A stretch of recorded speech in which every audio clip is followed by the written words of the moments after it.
Morning, boys and girls. Today you're going to go over your bell work. This was an assignment from Friday. You were to complete Unit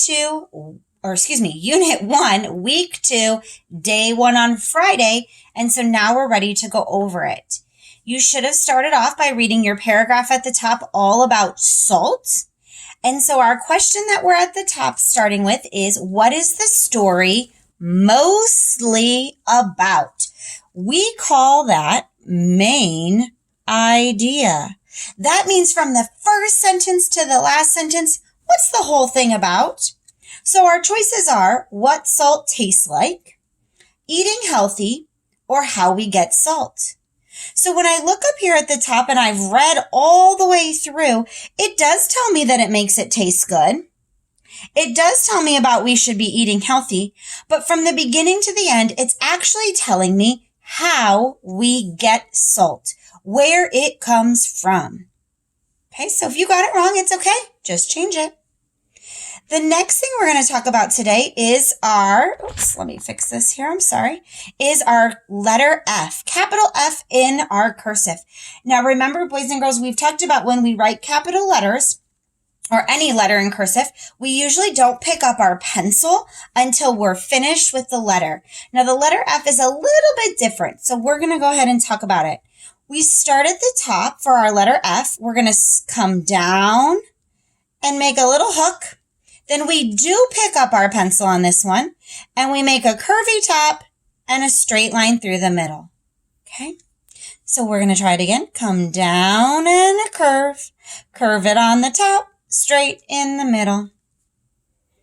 Curve down and around. Curve on the top. Straight in the middle. And use your lines to guide you. Press pause now to continue making your letter Fs. Okay, now that we've made our cursive Fs, let's go ahead. Oops, I'm sorry, boys and girls, as I'm trying to fix this. And let's edit our sentence. I can't wait until summer. We've definitely got some errors today. The first thing I noticed is that capital at the beginning, every sentence starts with a capital letter. Now, the word can't, they did a great job. They put that apostrophe in there to show I took the word can and the word not. Let me write those up here. And I put them together into a contraction. But when I do that, I don't keep both ends. I drop one of the ends. We also put the apostrophe for the letter. So instead of having two N's, we should just have one N, and we still have our apostrophe. Now let's read what we have so far. I can't wait until summer.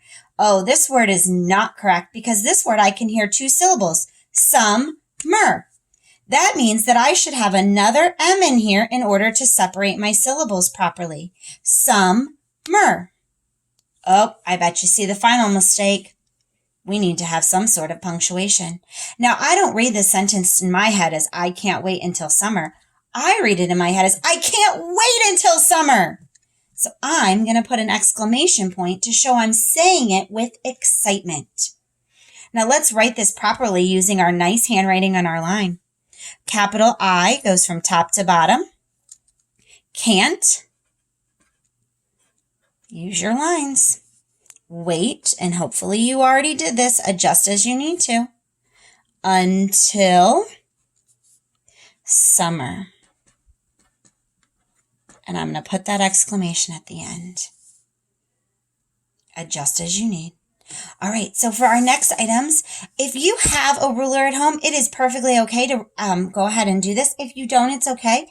But you're going to estimate, what did you think the length was? So estimating means to guess. So I want you to guess what you think the length of the ruler is, or a pencil is. Guess the length of a crayon, guess the length of an eraser, and then the glue stick. And then I want you to use your ruler and get your actual measurements of those items. And when you write your answer, you're going to abbreviate them in inches. Okay? When you do that today, I would like you to turn in your actual estimate in your submit assignment today. All right, let's go ahead and talk about our 2D shapes. So 2D means they're flat on our paper or on our ground. We don't hold them in our hands. So this shape is a square. It's also called a quadrilateral because Let me slide my paper over. It has 4 sides. Quad means 4. I know it is a square because it has 4 sides that are of the same length or are equal length. So if I count 1, 2, 3, 4, it is 4 sides. Vertices mean the points, and I always know because a V has a point. So 1, 2, 3, 4 vertices. Again, the name could be a square or a quadrilateral. Now that you've finished Unit 1, Week 2, Day 1, you're going to complete Day 2 for tomorrow. See you then.